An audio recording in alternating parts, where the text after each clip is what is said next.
सांगितलं जातं की सोप्यात सोपी शेती कशी करावी, त्याला आपण SOP म्हणतो. तर SOP ह्या पद्धतीमध्ये आपण एकात्मिक कीड व्यवस्थापन कसं करावं, थोडक्यात आपण जे आहे ऑर्गॅनिक पद्धतीनं शेती कशी करावी या मार्गदर्शनाकडे आपण जाऊया. ज्या गोष्टी आपल्या शेती स्तरावर आणि कुठंही त्याच्यामध्ये खर्च कमी करता आपल्याला त्या स्टेजवरून आत्मसात करता येतील, याला आपण थोडक्यात SOP म्हणतो. आताचा जो काळ आहे तो रसशोषक किडी ह्या ज्या आहेत त्याच्यावर आपल्याला पिकाच्या वाढीच्या अवस्थेनुसार आपल्याला नियंत्रण करायचे आहे.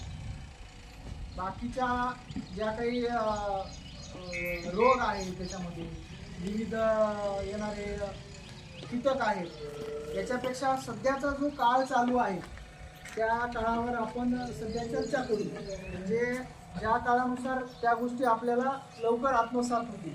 रसशोषक किडीमध्ये मावा, तुडतुडे, परत पांढरपेशी, पांढरी माशी म्हणतात त्याला आपण. तर ह्या गोष्टी दिलेल्या आहेत. तर एकात्मिक व्यवस्थापन याच्यामध्ये कसं करायचं, आपण कुठल्या त्याच्यामध्ये बाबी अवलंबल्या पाहिजे. थोडक्यात सांगायचं म्हणलं तर एकात्मिक कीड आणि रोग व्यवस्थापन या जर आपण आपल्या पद्धतीने जर करत आलो तर त्याच्यामध्ये भरपूर आपल्याला फायदा होईल. तर सुरुवातीला आपण त्यांचा प्रादुर्भाव रोखण्यासाठी तिखट सापळे ही संकल्पना बऱ्याच शेतकऱ्यांना माहीत आहे का? तिखट सापळे तुम्ही ऐकला असेल ना, बोला ना तुम्ही, म्हणजे सांगा. चर्चा करायची आपल्याला, काय कुठलं काय तंत्रज्ञान सांगणार नाही आम्ही तुम्हाला. तुमचं तंत्रज्ञान आहे, तुमच्या शेतामध्ये त्याचा अवलंब करायचा आहे. या गोष्टी आपण एकमेकाच्या चर्चेमधूनच त्याच्यामध्ये आपल्याला कुठेतरी शेतीच्या उत्पन्नाच्या वाढीच्या गोष्टी, त्या पीक परिस्थितीचा रेग्युलर जो काही चाललेला तुमचा प्रयास आहे त्याच्यामध्ये कुठेतरी काय गोष्टी घडत आहेत याच्यावर एकमेकाबद्दल चर्चा करतात.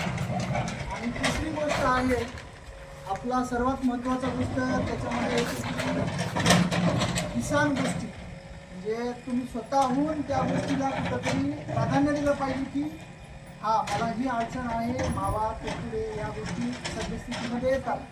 तर या गोष्टीसाठी हा कार्यक्रम अंतर्गत घेतला जातो. प्रथमदा मी आपल्या इथे प्रमुख पिके जे आहेत त्याच्यावर थोडक्यात स्वरूपामध्ये मार्गदर्शन करणार आहे. आपल्या इथे कापूस, मूग आणि उडीद हे प्रमुख पिके म्हणून घेतली जातात. तर सध्याच्या परिस्थितीला आपण ज्या स्टेजला पोहोचलो आहोत, म्हणजे आपण ज्या स्टेजला आहोत की पेरणी झाली, सुरुवातीला पूर्व मशागत झाली, त्यानंतर पेरणी झाली. आता जे आहे ते पीक आपलं सद्यस्थितीला चांगल्या परिस्थितीमध्ये आहे. पाऊस आणि इतर गोष्टी बघता सध्या तरी आपलं पीक हे चांगल्या परिस्थितीत आहे. तर सुरुवात आपण पिकाच्या ज्या काही अवस्था आहेत किंवा ज्या येणाऱ्या रोग आहेत, कीड आहेत याच्याबद्दल सुरुवात करूया. तर मला असं वाटतं की म्हणून आम्ही यापूर्वी पण सांगितलेलं होतं, आम्ही ज्या गावगाव आमच्या बैठका झाल्या त्या बैठकांमध्ये पण सांगितलं होतं की जे बियाणं आपण पेरतो त्या बियाण्याला बीज प्रक्रिया करा. औषधाच्या नावासहित सांगितलं होतं, विटावॅक सांगितलं होतं, इमिडाक सांगितलं होतं की जी औषधं फुटली जातात ते औषधाला बीज प्रक्रिया केली. आणि जेव्हा आपण ती बीज प्रक्रिया केली असेल तर हे पण समजून पण सांगितलं होतं की जेव्हा त्या बियाण्याला औषध लागलेलं असतं, पहिलं लावून आलेलं असतं मान्य, पण ते वेगळं. पण आजच्याच्या पिढीला जे लागते ते आपण लावणार आहोत. म्हणजे जर आपण इमिडा लावला असता तर ते औषध जेव्हा त्या बियाण्यावर जेव्हा पाऊस पडला असता तेव्हा ते जी बीज प्रक्रिया केलेली औषध आहे ते जमिनीमध्ये पसरलं असतं, स्प्रेड झालं. बरोबर आहे का नाही? पाण्यावर आपल्या एखाद्या गोष्टीवर पाणी पडलं की ते पाणी सकट नाही पडलं, तसंच औषध ते जमिनीमध्ये पाणी पडलं. मग जमिनीमध्ये असणारे बुरशी, काही असलेले किडींचे कीटकांचे कोश असतात ते जागेवर मरतात.